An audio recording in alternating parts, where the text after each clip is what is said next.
A beautiful wife. I cannot remember how, when, or where I met Ligeia. It was a long time ago, and my memory is not good.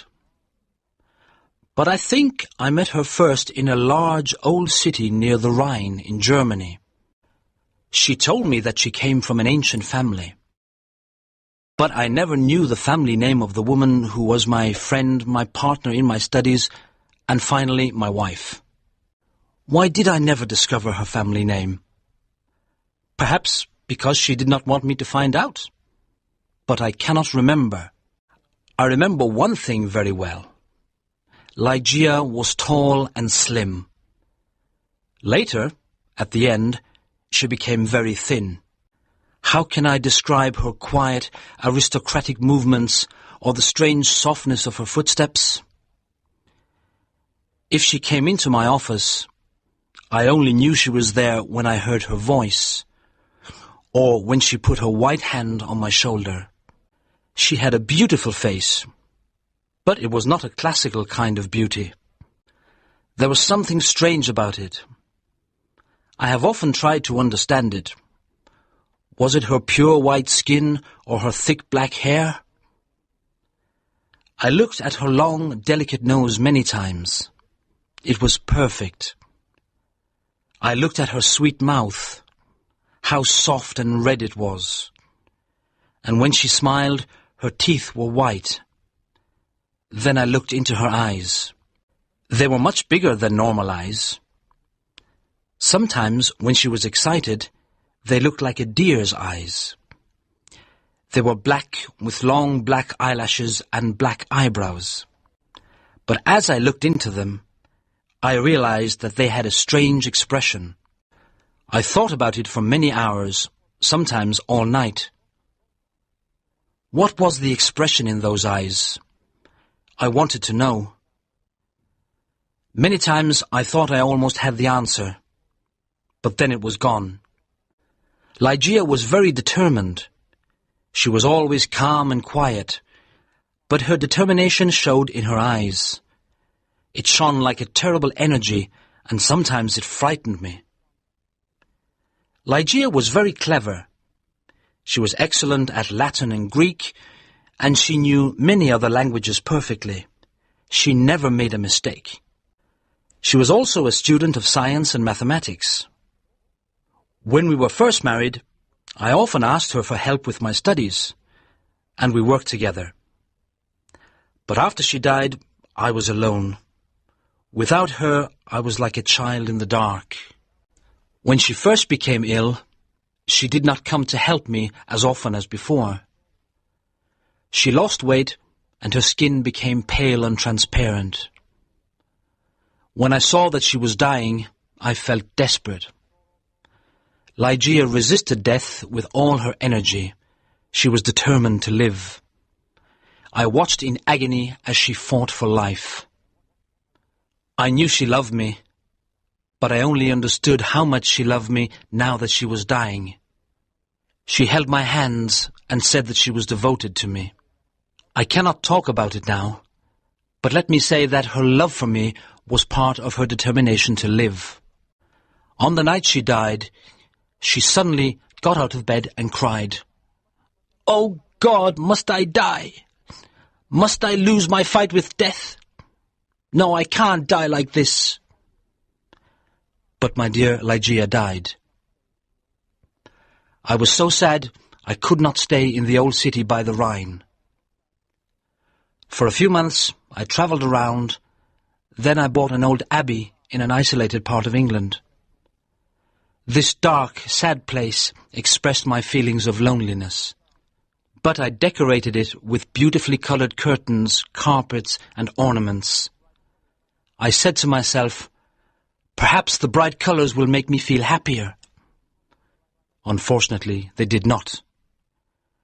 I began to drink too much. But I do not want to speak about that time of my life. I will only say that one day I married Lady Rowena Trevanion of Tremaine. My new wife had blonde hair and blue eyes. She was very different from my first wife. But how could I ever forget Ligeia? Chapter 2. A Fight with Death. I took Lady Rowena back to a room high up in the tower of the Abbey, where we lived for the first month of our marriage.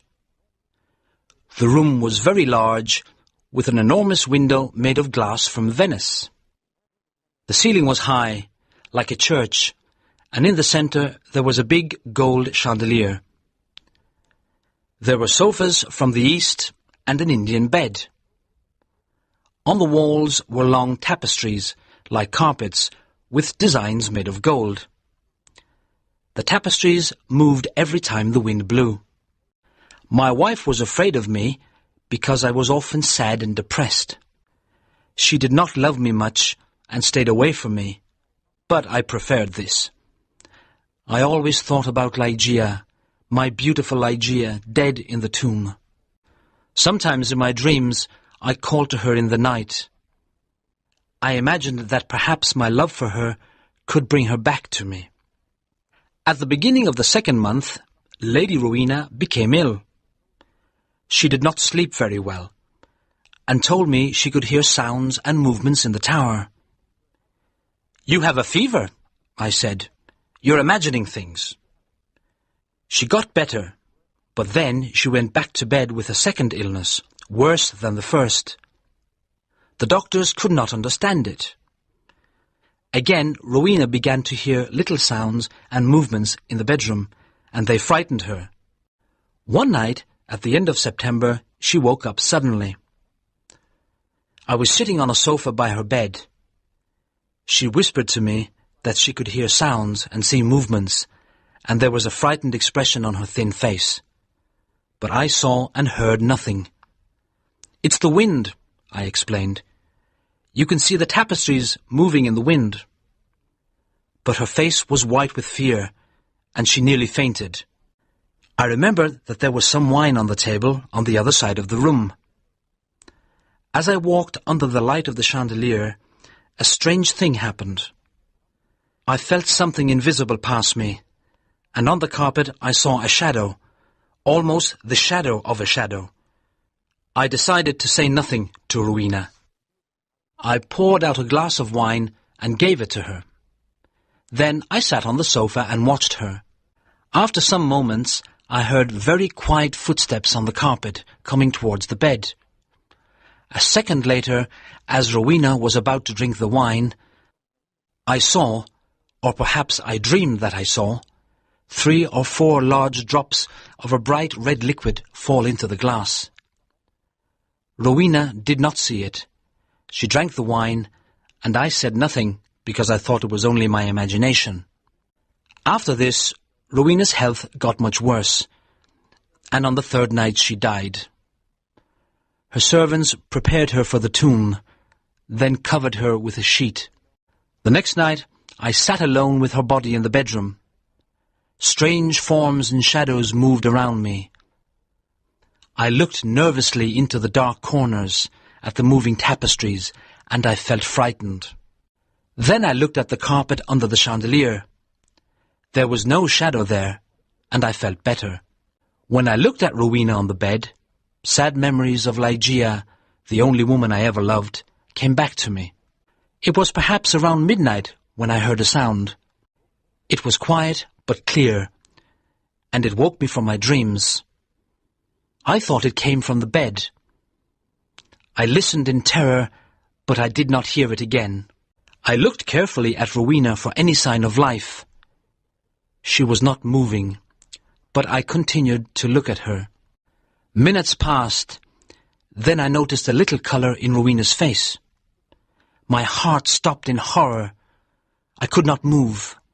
When I understood that Rowena was not dead, I tried to revive her. But soon the colour disappeared from her cheeks. Her face looked like marble again, and her lips were thin with the horrible expression of death. When her body was cold and rigid, I fell onto the sofa and dreamed about Ligeia. An hour later, I heard the same sound as before. I listened.